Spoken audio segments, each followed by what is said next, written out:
Good morning, everyone. I, JVN Dr. Astha Sikarwar, Assistant Professor, Department of Organon, FHS, Jyoti Vidyapeeth, Women's University. Today we will discuss aphorism number 5. Doctor Hahnemann ने aphorism number 5 में क्या कहा है? Useful to the physician in assisting him to cure are the particulars of the most probable exciting cause of the acute disease, as also the most significant points in the whole history of the chronic disease to enable him to discover its fundamental cause, which is generally due to a chronic mass. In these investigations, the ascertainable physical constitution of the patient, his moral and intellectual character, his occupation, mode of living and habits, his social and domestic relations, his age, sexual function, etc., are to be taken into consideration. In this aphorism, Dr. Hahnemann talk about acute and chronic diseases, myas, exciting and fundamental causes, and constitution. Firstly, we will discuss acute diseases. Acute diseases are the result of rapid morbid process of the deranged vital force. Their onset is sudden, have definite course, and quick expression of action. They terminate within a short time, either with complete recovery or with death of the patient. Chronic diseases. Chronic diseases have a gradual onset, slow progress, degrades the living organism in their own peculiar manner, resulting in gradual deviation of health. There may be unlimited lifelong suffering with further derangement till the living organism is fully destroyed. The chronic diseases are caused by the chronic myas, sora, syphilis, and psychosis. Now we will discuss what is exciting cause. Exciting causes can be defined as the cause that excites and brings about the acute sufferings in a chronic case. Exciting cause cannot be trouble the patient unless the patient is affected with the fundamental cause. So as a conclusion, the acute diseases are nothing but the temporary explosion of the fundamental cause, sora, because of the exciting cause. Types of the exciting cause. First one is physical. For example, exposure to heat or cold, intake of excess or lack of food. Second one is mechanical, like injuries, accident, burns, insect bite. Third one is nervous, like fear, overjoy, grief, shock. Last one is hygienic, like food poisoning, pollution, lack of personal and social hygiene. Now we will discuss fundamental causes. Fundamental cause is the cause of chronic diseases. The real fundamental cause of all diseases is myas. Sora, syphilis, psychosis are the three fundamental cause of all chronic disease that afflict the human race as discovered by Dr. Hahnemann. He called them myas. This word is derived from Greek word meaning to pollute. Syphilis and psychosis are the venereal and contagious chronic diseases where sora is non-venereal chronic disease. Sora is present from the beginning to the end of life and is the root cause of most of the diseases. What is myas? Myas refers to the dynamic disease producing power which stain and pollutes human organism with unhealthy tendencies and thus become the producer of different types of diseases. Myas may be of two types, acute and chronic. Acute myas is a dynamic disease producing power which causes acute specific infectious epidemic disease having almost fixed manifestation. According to Master Kent, an acute myas is one that comes upon the economy, passes through its regular prodromal period, longer or shorter, has its period of progress and period of decline, and which there is tendency to recover. The acute myasa are of two types, recurring and another one is non-recurring. Recurring type of acute myas that recur in same manner more than once in lifetime of a particular person. ठीक है, for example dengue, chikungunya, swine flu, cholera, yellow fever, plague, etc. Non-recurring acute myas, ये fixed म्याज्म होते हैं. These type of myas which attack a person only once in a lifetime. ठीक है, for example smallpox, whooping cough et cetera. Recurring बार बार आ सकते हैं पर जो रिकरिंग है वो लाइफ में सिर्फ एक बार आता है.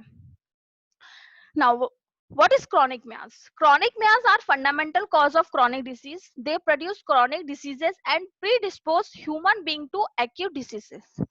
There are three types, as we already read: SORA, syphilis, psychosis. The chronic miasms go on increasing and growing worse in spite of best mental and corporal regimen and torment to the end of the human life. They are ineradicable by the vital force alone without proper medical treatment. SORA. SORA is the most ancient, most universal, most contagious, most destructive, and most misapprehended chronic miasm. For many thousands of years, it has disfigured and tortured mankind, and during the last centuries, it has become the mother of thousands of incredible non-venereal chronic and acute diseases, by which whole race of the inhabited globe is being more and more affected. It is most hydra headache of all the three chronic miasms. It is itch dyscrasia leading to functional disorders. What is latent SORA? When the primary manifestation of SORA are suppressed by local application, the local cutaneous symptoms disappear, but the disease is driven inwards and may remain dormant. जब कोई भी primary manifestation होता है सोरा का, उसको कोई भी local application से उसको दबा दिया जाता है, मतलब पैलिएट कर दिया जाता है, पर वो डिसीज तो नहीं जाती है, वो अंदर ही रहती है, डोरमेंट पोजीशन में चली जाती है, उसको हम कहते हैं latent state of psora. So latent SORA is a state when SORA is sleeping, produces no active symptoms, and the person may be declared as apparently healthy, but any exciting or maintaining cause may flare up to produce secondary symptoms of SORA. Psychosis. Psychosis or the venereal fig bar disease is a venereal chronic miasm primarily manifested externally by the condylomatous and cauliflower-like growth on genitals following impure coition. Syphilis. Syphilis is a venereal chronic miasm primarily manifested outwardly by venereal chancre developed following an impure coition. साइकोसिस में cauliflower like growth थी, syphilis में वेनेरल संकार है. ठीक है. Now, what is constitution? Constitution is defined as a person's physical and mental makeup, which is revealed through his physical build, his characteristic desires, aversions, and reactions, as well as emotional and intellectual attributes. Physical makeup of the individual illuminates many aspects of personality and many of the behavioral patterns. Physical characteristics are linked closely to the genetic setup, and this suggests that the physical and psychic characters are intimately related. The term constitution emphasizes physical structure as well as the biological function comprising inherited qualities modified by the environment. Every person is born with a certain part of organization which is determined by the genes and the environmental influences. During intrauterine life, the embryo is liable to receive the effect of various physical and emotional factors on mother. It develops certain attributes during this stage of life. After 9 months of intrauterine life, it comes out with certain attributes and enters the world, although which has altogether different environment. The first reception as well as the new environment will have a great impact on his constitution. In the course of its growth, it becomes across different environment and accordingly modify its reaction by learning through experiences. It develops certain likes and dislikes, certain positive and negative attitudes, which in due course become a part of its behavioral pattern. Throughout his life, a person learns through his personal experiences, but the impact of early environment plays a great role in the making of his constitution. Thus, the constitution of a person is the sum total of the result of the influences of early environment on hereditary characters. A person inherits a definite organizational plan, tendencies, attributes, and the miasm which decides his pattern of reactions and susceptibility to the environment. He constantly reacts and thereby tries a state of balance to enjoy the environment without giving rise any discomfort. The imbalance causes sickness, which gives rise to discomfort, disharmony, disruption of the equilibrium in the functioning of the individual. The imbalance is expressed through the sign and symptom, the reaction to his unfavorable environment. The pattern of this reaction is determined not only by the factors which have caused by the influence but also by the constitution of the person. The constitution of an individual plays an important role in the drug proving and also in the occurrence of the natural diseases. Hence, the role of constitution is crucial in treatment and achieving a cure. The knowledge of constitution of a medicine and constitution of a person on the part of a physician help to arrive at a great level of similarity between the person and the medicine. To understand the constitution of a person, a physician must know the person's physical makeup, namely his build, desires, aversions, disagreements with foods, characteristics of his discharges and eliminations, and his thermal reactions. Also, mental attributes, namely emotional and intellectual reactions and performances. Various concomitants expressed in relation to the stressful situations like dentition in a children, menstruation, pregnancy, and menopause in a female are important expressions which reveal the quality of a constitution.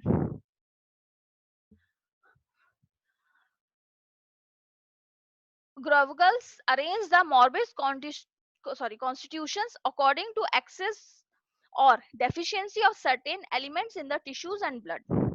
For every organ and every tissue breaths, and if the lungs are the gateway and the blood the carrier it to the tissues which are the ultimate recipients of the oxygen, that is breath. The three constitutions are: first one is hydrogenite. If the patient states that he feels worse in cold or damp weather and in the rain, then choose remedies which are similar to disease, such only as contain a great percentage of combination of oxygen with carbon and hydrogens. Consequently, produce more heat and diminish the influence of the water. Hence, the symptoms of the disease in this constitution of the body are aggravated by everything which in any way increase the atoms of water in the organism. For example, baths, mineral baths, or simple water baths. Eating of animals which have lived in the water as fishes by cold and cooling food and drink sour milk, hard eggs, cucumbers, and mushroom, but chiefly by living near water and especially standing water. The complaints which are aggravated by electric disturbance find a special place under this constitution. This is characterized by an excess of hydrogen and consequently of water in the blood and tissues. They are aggravated by moisture and humidity, prone to dropsy and anasarca, and suffers from tissue growth of benign type. This constitution corresponds closely to Hahnemann psychosis, but it covers a much wider area and is not by any means confined to the acquired or inherited result of gonorrheal infection. Intermittent fevers and periodicity come within its sphere. Second one is oxygenoid constitution. Oxygenoid constitution is characterized by the accumulation excess of oxygen and consequently exaggerates breaking down of hydrocarbons, nitrogenoids, and albuminous tissues and bones, destruction of tissues. Excessive elimination of urea and phosphatase, plethora, great quantity of blood, much oxygen fixed on the hemoglobin, excessive thinness, animal heat strong after meals and feeble in the intervals, vigorous, vigorous appetite which persists as sorry vigorous appetite which persists astonishingly during illness. Abstinence, on the contrary, is badly tolerated.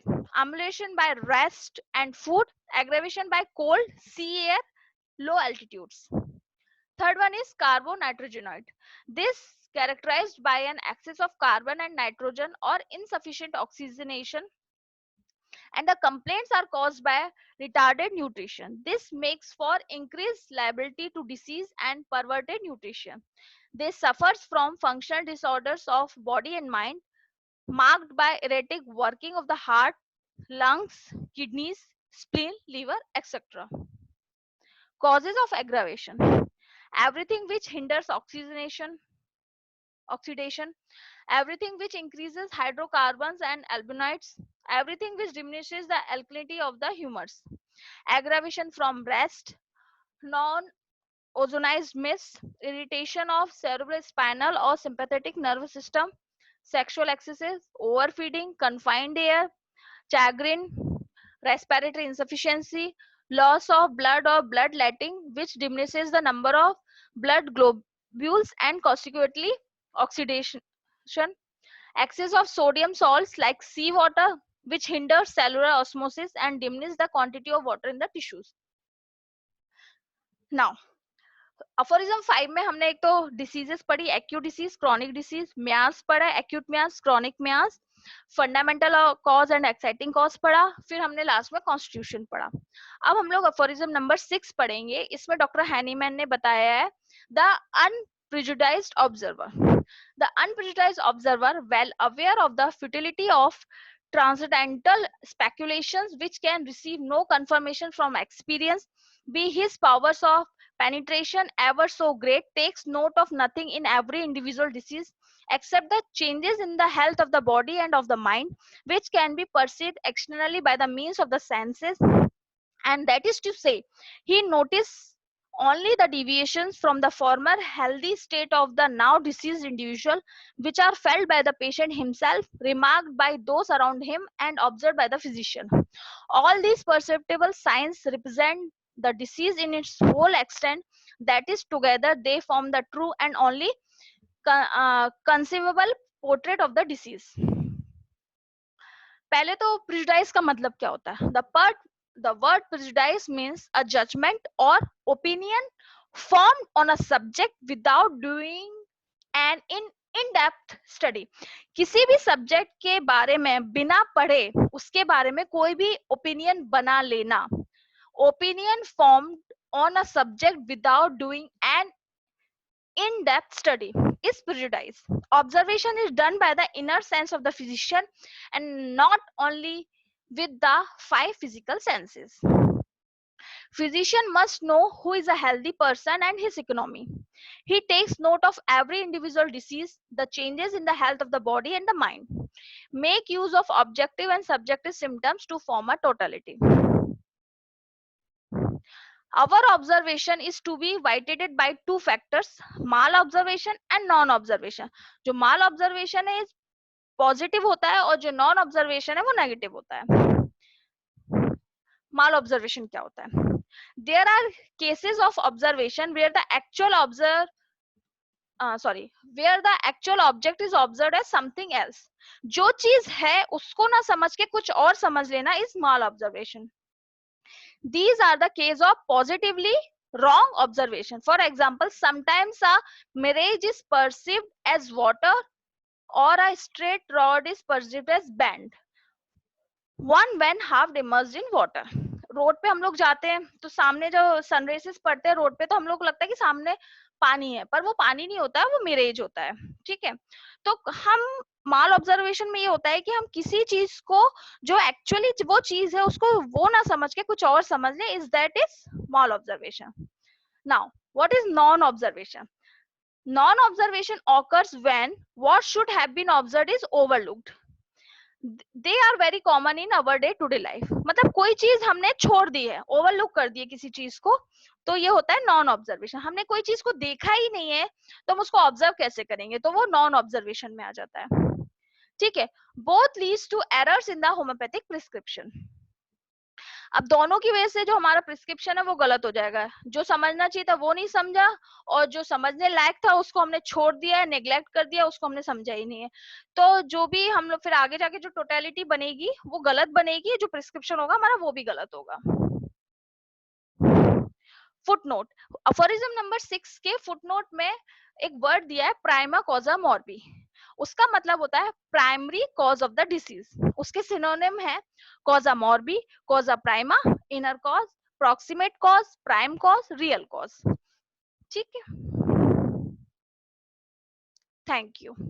आज हम लोगों ने पढ़ा aphorism number 5 and aphorism number 6.